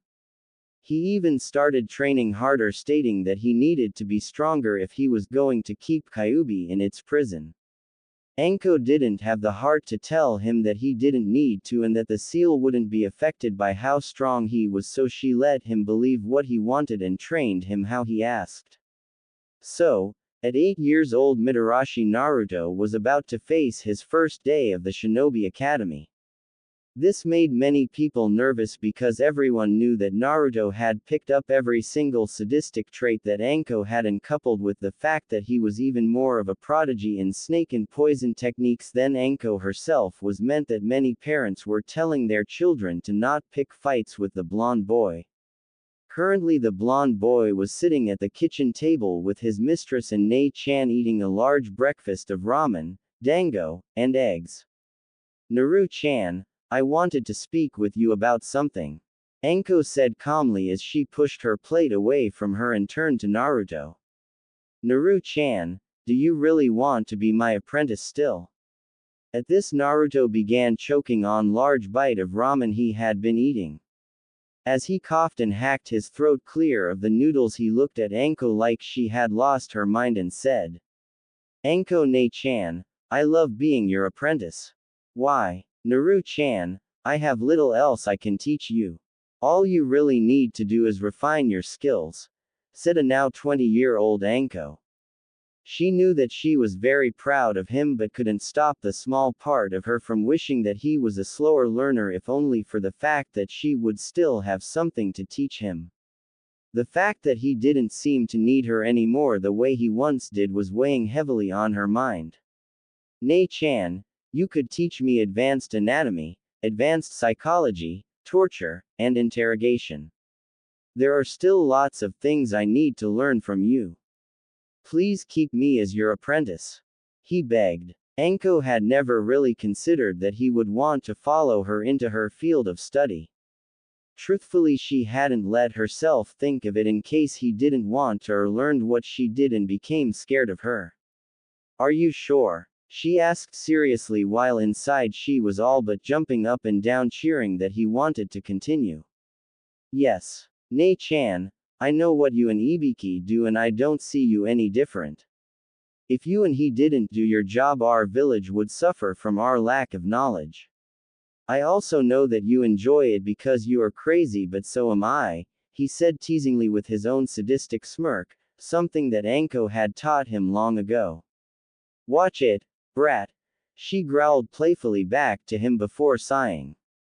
I will keep you on as my apprentice and I will start teaching you what is required in my field, but our training will have to be held after your lessons end at the academy. Seeing Naruto grumble at th last part, she added, I know you don't want to go, and I know you will be bored out of your skull, but I want you graduating with children your own age. Too many good men and women graduate early and die or go crazy because they couldn't handle it. I also know that you are much stronger than they were and would be fine, but I won't take that chance. Fine, Naruto said with a sigh. Besides, what do I expect you to do in the academy? Asked Anko with a smirk. Naruto snapped to attention and stated. You said, you better show those snot-nosed little shits what a real shinobi of the leaf is, or so help me you will be doing agility training from 3 days straight. Good. And my threat is very real. If you aren't at the top of your class in every subject, I will make your life a living hell, she said in a sickeningly sweet tone of voice which caused Naruto to shudder. I love you too, Nei-chan, mocked Naruto. With a growl, Anko dove at Naruto and the two began one of their all-too-common mock fights. Like all the other fights, this one ended with Naruto in a headlock while Anko gave him a noogie. Stop! Screamed Naruto as he tried to pull his head from under her arm. Say it, she ordered. Come on, whined Naruto. Say it or you'll be late, she threatened. Fine. Anko Nei-chan is the most beautiful woman in the world and I, Mitarashi Naruto, am a snot-nosed little bastard who is beyond lucky to have her as my Nei-chan. Naruto said before making mock retching noises as Anko let him go and pushed him to the ground. I always knew you were smart, she said fondly as she started straightening his now messy blonde hair. Now go or you'll be late. Bye, he called before disappearing in a puff of smoke. Naruto arrived just in time to scare most of the class and shock their teacher. Ignoring their looks and glares, Naruto walked down and sat beside his longtime friend Hyuga Hinata. Hello Hinata-chan, he whispered as the instructor resumed taking roll. I was worried when you didn't show, she said with only a slight stutter. After 4 years of being friends with a very loud Naruto and an equally loud Tenten, Hinata had gained back most of her confidence and had lost most of her stutter. Anko Nei-chan got me in another headlock, he muttered while Hinata could only giggle. Hinata knew all too well what that meant and had always thought it was funny. She was also one of the only ones that knew about Kyuubi and Naruto. Naruto had told her and Tenten after her Ka-san had passed away, giving birth to her Imouto, Hanabi. While Tenten and Hinata were shocked, they didn't really mind. In fact, it helped them both realize that their problems seemed small compared to his. Naruto had tried to tell them that their problems weren't nothing, but they just wouldn't listen to him. Mitarashi Naruto, said their teacher with a slight wince as he read the name. Here, supplied Naruto simply yet loudly. Naruto, since you were late to begin with and then proceeded to talk to Hinata, you missed when I said that you were supposed to stand and tell everyone about yourself, said the teacher with an exasperated sigh. Oh, said Naruto as he got to his feet. As you heard, my name is Mitarashi Naruto. I was adopted when I was 4 by my Nei-chan and mistress, Mitarashi Anko, who is a Tokubetsu Junin. She has been training me since I was 4 years old. I am good with poison and snake jutsus as well as my taijutsu. I enjoy spending time with my Nei-chan as well as Hinata-chan, Tenten-chan, and Anko Nei-chan's friends. I am about to begin learning torture and interrogation tactics from Anko Nei-chan. With that, Naruto sat down while most of the class looked confused by what he had said, while the rest, plus the teacher, were shocked that he had already had so much training. Hinata seemed to be the only one who wasn't affected by his introduction because she had known it all for years. Once everyone was finished introducing themselves, the teacher said, "My name is Yumino Iruka and I will be your teacher for the next 4 years. During this time you will learn everything you need to begin a career as a shinobi of Konohagakure. Some of you are entering the class ahead of other, while some are entering with little to no prior knowledge. This will not harm you in any way. I will teach you all you need to know to become genins. Once you graduate, it will be your sensei's duty to train you even further, but you must be willing to practice and study outside of what is expected of you if you wish to excel in this line of work." "Yes, Sakura," he added as a pink-haired girl raised her hand. Naruto was mentally kicking himself for not listening to their names when the girl asked, "What will we be learning?" "I will be teaching you about chakra and chakra control, our village's history, survival training, basic jutsus, and what different ranks mean and how to achieve them. I will also be teaching you the basics of taijutsu and about some of our most famous shinobi. There might be more, but that all depends on how quickly everyone picks up the basics. Naruto, can you tell the class what ninjutsu you used to get here and why I should be punishing you?" asked Iruka as he glared at the blonde boy. "That was the body flicker technique. As to why you should be punishing me, because it is a move that is supposed to be taught when someone reaches the rank of Chunin," explained Naruto calmly. "And why can't I punish you?" asked Iruka. "Because a mistress or master may teach their apprentice anything they feel fit, regardless of rank or age," he replied. "Correct. For a shinobi to take on an apprentice is a rare thing, and for one to take one on so young is almost unheard of, but Mitarashi Anko has never been one to conform with any set of rules or edict," said Iruka, who sounded almost spiteful. "You might want to be careful, Iruka-sensei. That almost sounded like you were insulting my Nei-chan," said Naruto warningly as his lips curved into a smirk. Iruka seemed to ignore this and began his lesson for the day, which was just covering what they would be learning in more depth than his earlier explanation. "You shouldn't say things like that and Naruto-kun," whispered Hinata. "I'm sorry, but he seems to hate me already," Naruto replied. Well, now you're just giving him a reason to," she said sternly. "All apologies during lunch," muttered Naruto. Few people in the world could get Mitarashi Naruto to do anything, and those few were Hinata, Tenten, and Anko. There were a few others that Naruto would occasionally listen to, like the Sandaime Hokage, Kurenai, Kenshin, Emi, the Ramen people, and Ibiki, but those were more because he liked them than anything. When the first 3 sounded disappointed or upset, it crushed him. They were his first friends and family, and they meant everything to him. "Gee, good. Naruto-kun, you can't afford to act like a jerk if you want people to see past your furry friend," she said in a much softer tone. "I know," he admitted. Hinata reached over and patted his arm to offer some comfort before the two turned their attention back to the month's lesson. Finally, at around 1 o'clock, Iruka called for a lunch break. Naruto and Hinata sighed in relief as they were given a short break from the torture. Iruka was obviously a very good teacher, but they had learned everything he was talking about from their families and friends years ago. Before Iruka could walk out the door, Naruto called out for him to wait. Yes, Iruka asked shortly. I want to apologize for my behavior. I don't like it when people insult my Ne-chan, but you are the teacher, so I should have shown you some respect and I'm sorry, said Naruto. Iruka looked at the mini Anko in shock. He knew he had been an ass to the kid, and here he was apologizing for standing up for his family. Maybe I was wrong about him.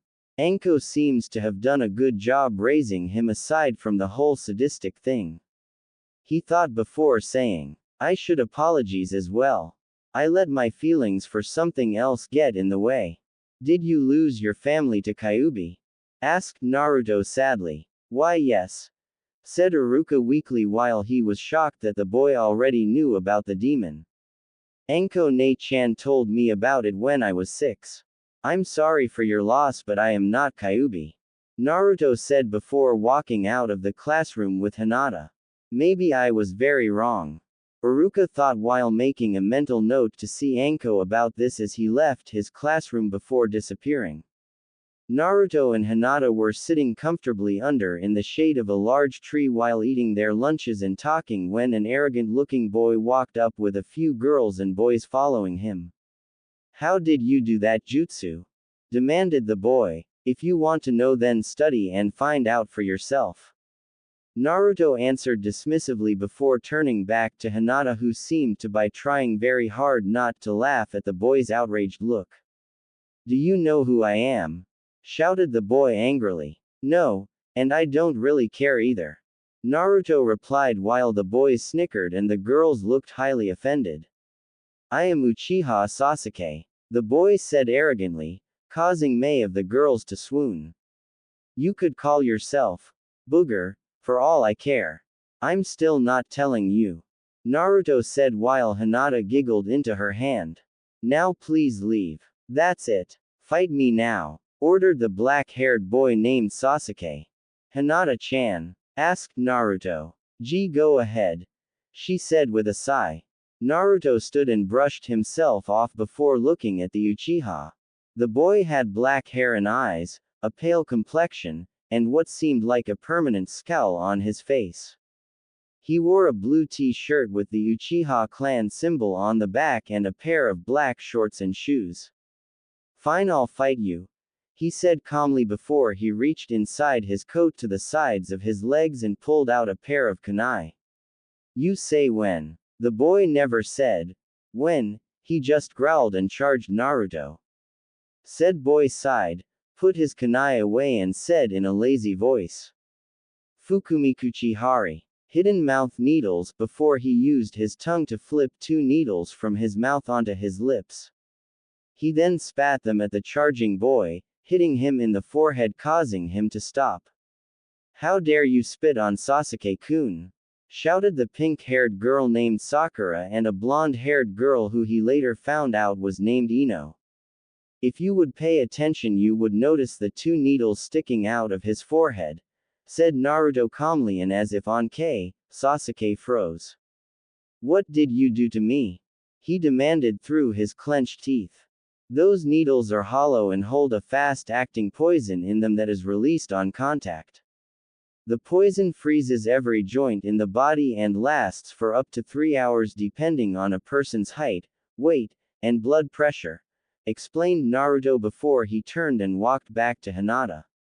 Sorry about that. It's okay, Hinata replied calmly as she and Naruto resumed eating their lunches. It was then that Naruto noticed a familiar tiny bottle. Damn it, Anko Ne-chan, he muttered. What is it, Naruto-kun? Hinata asked worriedly. Ne-chan put a bottle of sake in my lunch, he answered with a sigh. Hinata couldn't help but giggle at the wry look on Naruto's face. Does that really surprise you? She asked. No, not really, said Naruto, who then shrugged and took a drink from the bottle. Naruto-kun, shouted Hinata once she saw him drink from the bottle. Well, what else am I supposed to drink? He whined. Hinata tried her best to glare at him, but the effect was ruined as her lips betrayed her by curling upward. Fine, but don't drink too much, she said with a heavy sigh. Naruto, said a voice from behind them. Turning to see who had spoken, Naruto found Iruka standing there with a glaring Sakura and Ino while Sasuke was still frozen stiff. Yes, Iruka-sensei. Is something wrong? Asked Naruto innocently, which Hinata seemed to think was very funny because the poor girl snorted loudly as she tried to fight her laughter. Everyone stopped and looked at the now blushing girl as she ducked her head and tried wishing them all away. Iruka took pity on the girl and said, yes, something is wrong. You can't go around poisoning people. Why not? He asked. Iruka seemed so caught off guard by the simple question that it took him a few moments before he replied with, because it's wrong. They could all tell that Iruka didn't have a real reason, but out of respect for him and his position they went along with it. The Uchiha demanded I fight him, so I did. I can't be held responsible for what happens to him during a fight he started, reasoned Naruto calmly. Either way, I have to send you to the Hokage's office, said Iruka, who Naruto could tell didn't really want to do this. Now? Naruto asked. Yes. Nodding his head, Naruto turned to Hinata and gave her a helpless shrug, which she returned, before disappearing in a puff of smoke. Naruto reappeared seconds later in the office of the Sandaime Hokage. Aren't you supposed to be at the academy? Asked the elderly Hokage, who, to be quite honest, was happy for any reason to postpone doing any more paperwork. Yeah, but Iruka-sensei sent me here after I got in a fight. Well, it wasn't really a fight so much as someone tried to start a fight with me and I poisoned them, explained Naruto as he sat down in the center chair across from the old man. The Hokage sighed before walking to his door and poking his head out before saying something to his secretary. Once this was done, he walked calmly back to his desk where he sat down and leaned back in his chair. A few moments later, a smiling Anko appeared in the office. Naruto groaned and said, "You called my Ne-chan." At this, the Sandaime couldn't help but smile as he motioned for Anko to sit. Young Naruto here was involved in a almost fight at the academy, he said calmly. What the hell is an almost fight? Asked Anko, who was looking at the Hokage as if he had finally become too old for his own good. Naruto, please tell her what you told me, said the Hokage. At lunch, Hinata-chan and I were eating peacefully when some arrogant mama's boy came up and demanded that I teach him the body flicker technique. I said no, so he then demanded that I fight him. I had two choices. A, beat him quickly and resume my pleasant lunch with Hinata-chan, or B, not fight him and listen to his whining for the rest of the lunch hour. Since I am here, I can imagine that you know which one I choose, explained Naruto eloquently. Nice speech. How long were you working on it? Asked Anko with a smirk. As soon as Iruka-sensei told me to come here, he admitted with a guilty smile. So who did you beat and with what? Asked Anko. Uchiha Sasuke, and with my mouth needles, said Naruto proudly. Good job, cried Anko as she leaned over and hugged Naruto tightly before the Hokage cleared his throat. I mean, bad Naru-chan. That's a bad little fox. She chided jokingly. I'm sorry, said Naruto in a mock apologetic tone. The Hokage just sighed and shook his head. I should have known that you would be congratulated by Anko if you were sent here for fighting. Normal people would have gotten in trouble, he said lightly. Not in our family, stated Anko with a bright smile. Oh yeah, Ne-chan. Did you mean to give me a bottle of sake with my lunch? Asked Naruto calmly. I didn't notice until you were gone, and by then I figured that you might want it, she answered sheepishly. You gave your 8-year-old Tudo sake? Asked the Sandame sternly. Good job. Anko muttered under her breath to a now snickering Naruto. And just where is this sake? The Hokage asked Naruto, who was now squirming uncomfortably in his seat. I drank it, he admitted. The Hokage tried to look stern but couldn't keep it up, so he sighed heavily and asked. What am I going to do with the two of you? Nothing, offered the two. Anko, go back to work. Naruto, go back to the academy and tell Iruka that you have been punished, he ordered calmly. The two looked at each other before nodding and disappearing. Each then reappeared in their respective places. In Naruto's case, he arrived startling many in the process. Sorry about that, he said sheepishly as he rubbed the back of his neck and offered them a small smile before he walked down to his seat beside Hinata. Everything taken care of? Iruka asked. Yeah, I got punished, Naruto said sadly. Iruka looked at him for a moment before snorting and turning back to his blackboard. Like I believe that. Knowing Anko, she more than likely rewarded him. Although it was funny to see Sasuke stuck like that, thought Iruka as he wrote the next part of his lesson on the board. Hey, are you okay, Naruto-kun? Asked Hinata softly. Hinata-chan, you know my Nei-chan. What kind of punishment would she give me for fighting? Asked Naruto with a very slight smile. She would most likely be started Hinata before her eyes went wide and she giggled. I knew you were quick, whispered Naruto. Hey, I have training with Anko Nei-chan after our class, but what do you say we try and find Tenten-chan after that? That sounds nice, agreed Hinata softly. Naruto smiled at her before sitting back, laying his feet on top of the desk, and closing his eyes while 4 sets of eyes saw this with very different reactions. Hinata saw this and smiled at her blonde friend. Iruka decided to let it slide this once because of what he had done to the arrogant Uchiha, and Ino and Sakura glared at him while each thinking the same thing. How dare he do that to my Sasuke-kun?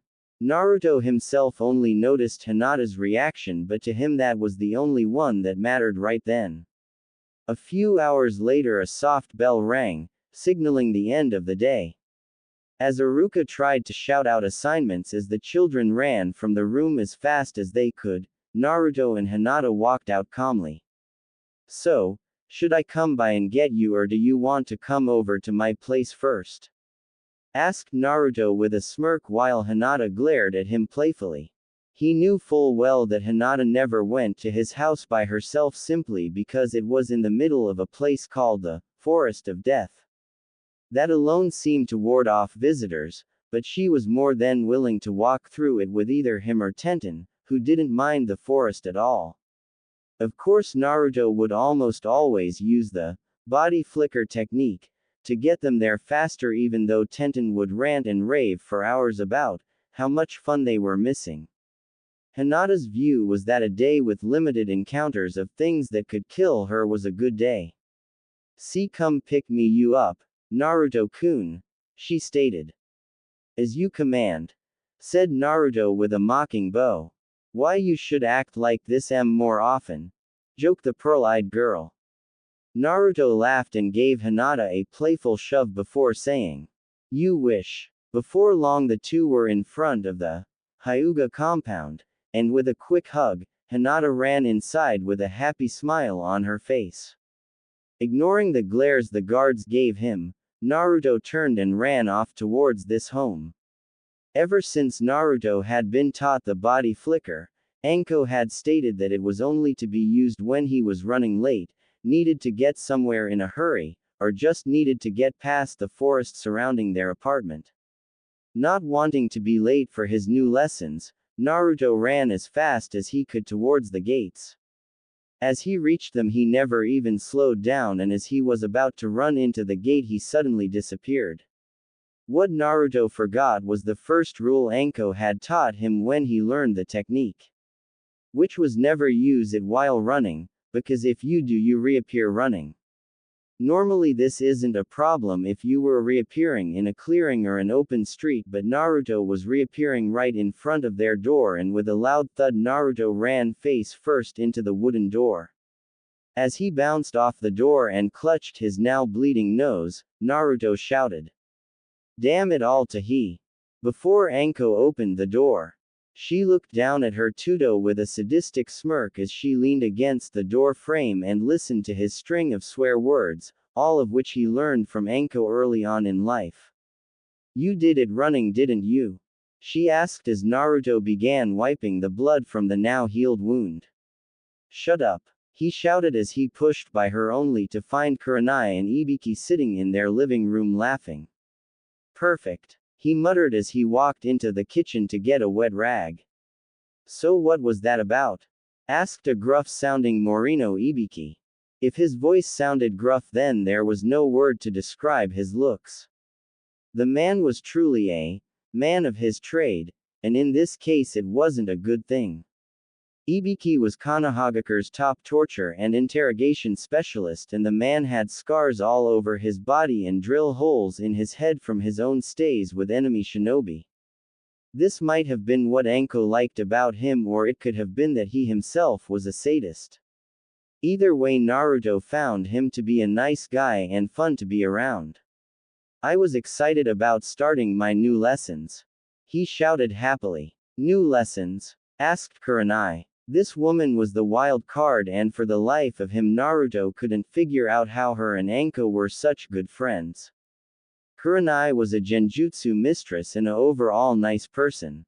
She cared about people and would help anyone. She was like a more confident, red-eyed Hinata. Whereas Anko was like he was. "I guess that is the answer then," he thought with a mental laugh. He had never thought that Kurenai and Anko matched Hinata and himself so well.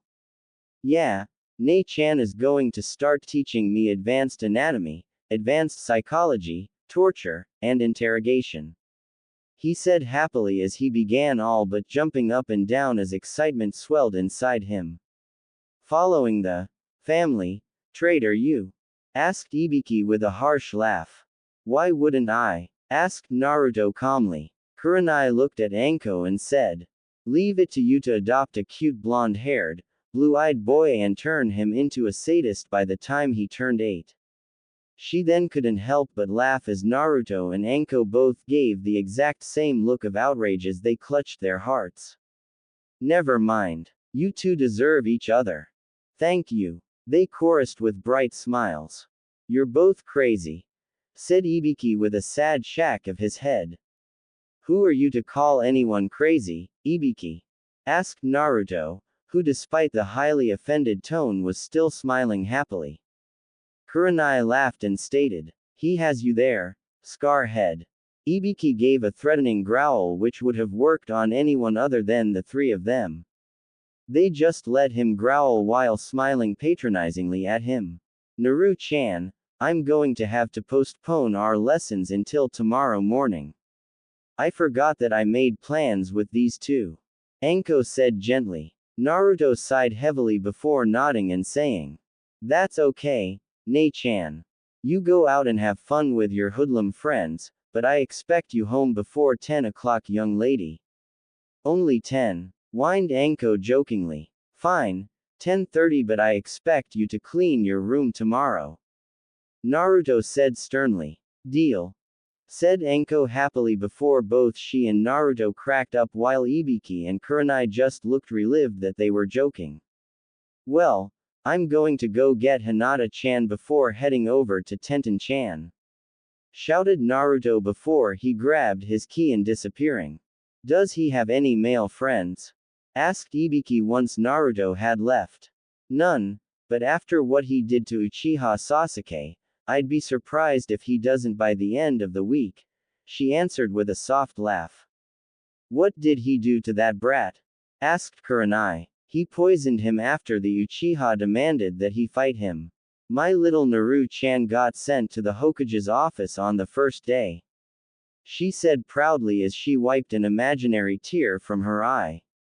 "But knowing you, you're actually proud. muttered Ibiki. I heard that, shouted Anko. I still haven't heard you deny it.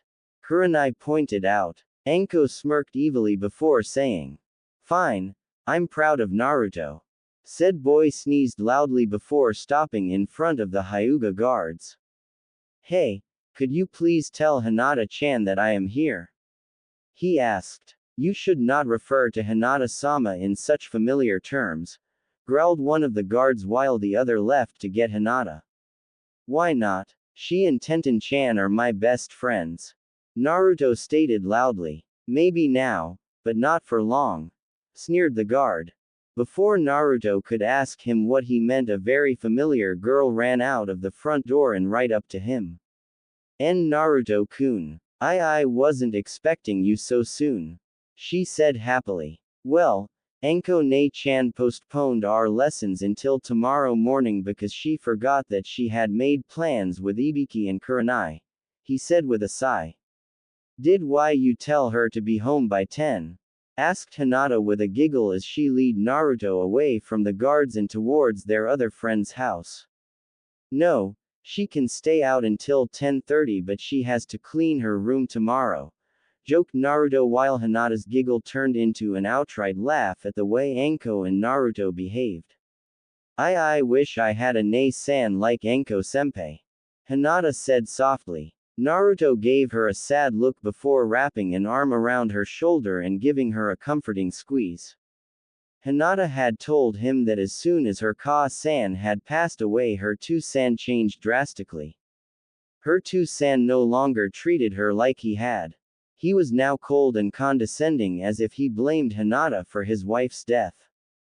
Hyuga Hitomi died, bringing Hinata's Imouto, Hanabi, now 2 years old, into the world. The only thing he did anymore that would be considered nice was letting Hinata be friends with Naruto and Tenten, even when it caused him to go against the clan elders. Naruto was one of the few who saw this as him just not caring what she did, but it gave Hinata hope, so who was he to tell her any different? He'll come around, Hinata-chan. Naruto said gently. You just work hard and become someone your Ka-san would be proud of. Thank you, Naruto-kun. Hinata replied with a small smile. It's no problem, Hinata-chan. He said with a bright smile. Hinata simply returned the smile before the two continued their walk towards Tenten's house in silence.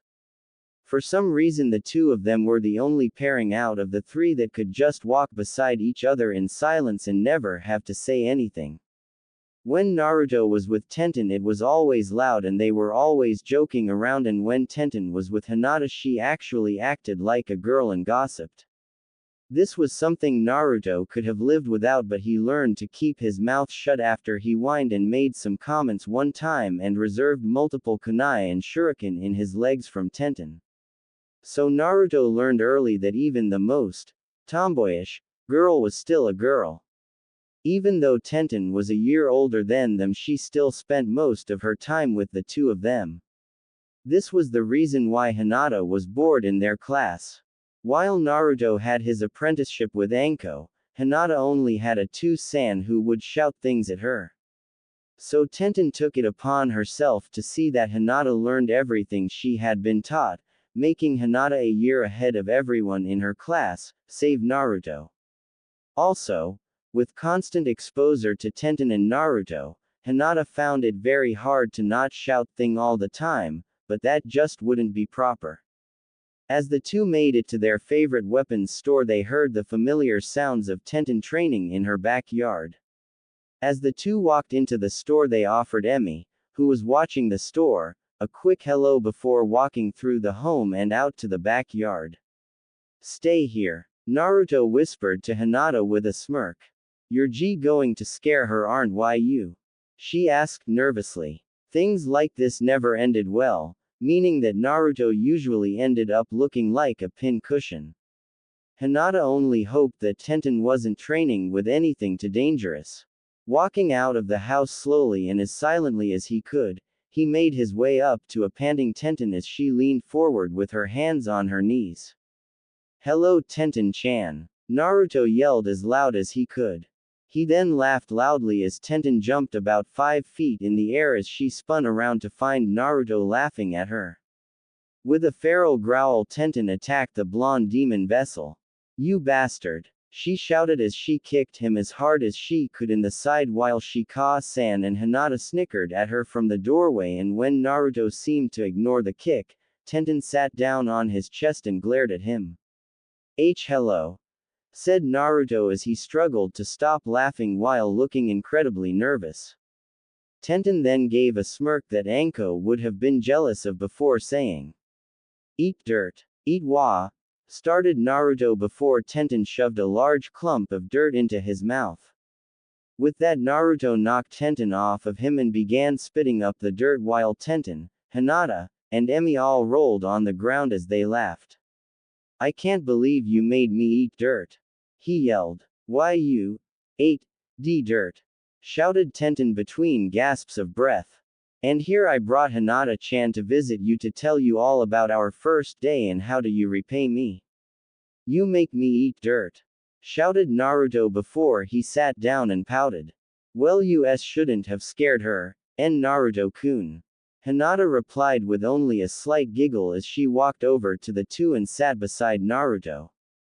Tenten of course spent the next few minutes pointing and laughing at Naruto before she regained control over herself and sat up, but with a wide smile that split her face in two. "So how was your first day?"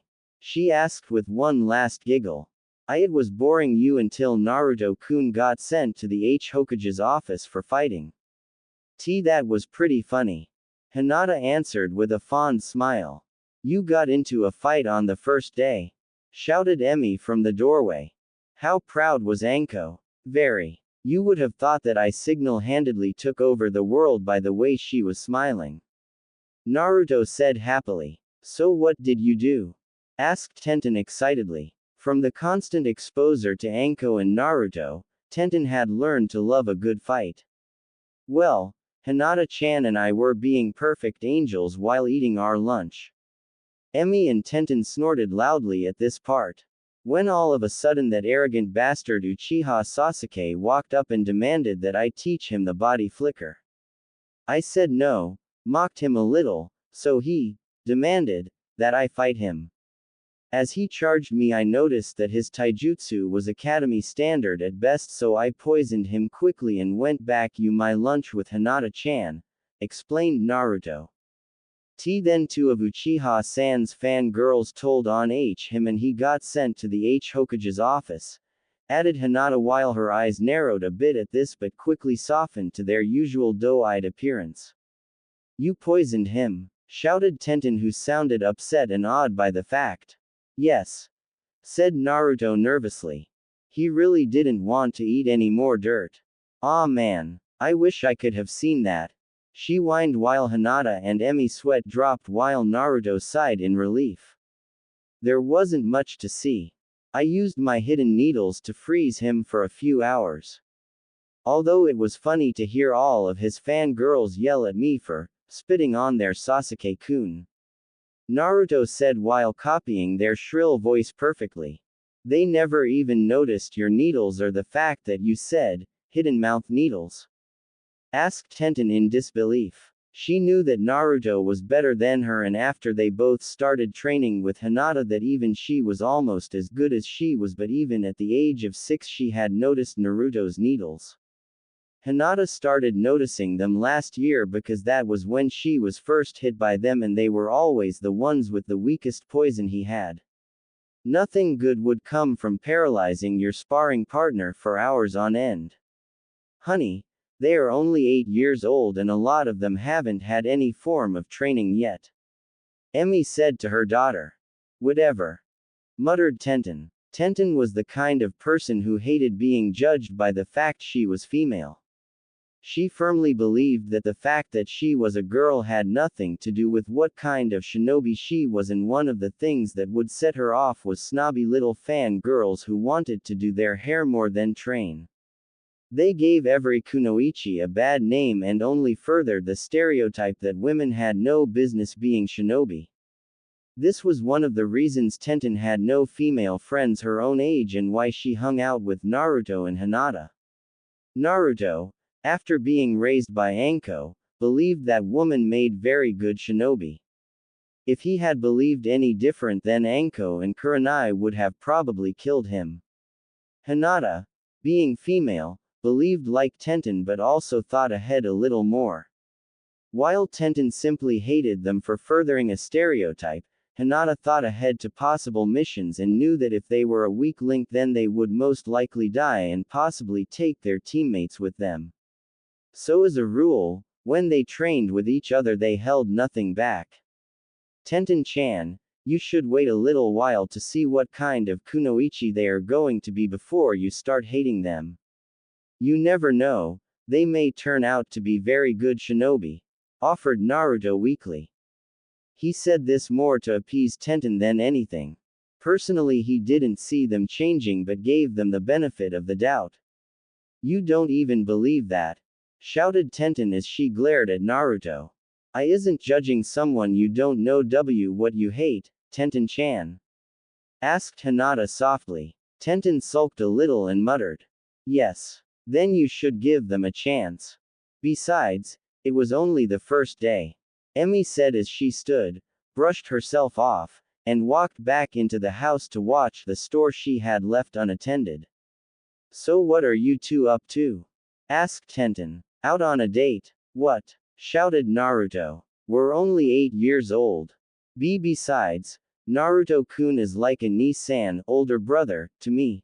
Stated Hinata while Tenten turned her head to hide the relived look on her face from Naruto, but Hinata saw it and smiled slightly. In Konohagakure it was common for younger children to find someone at a young age, even if nothing happened until they were teenagers. It was the price people paid for living in a shinobi village. Most people die at a very young age, so children tend to grow up much faster than they normally would, mentally that is.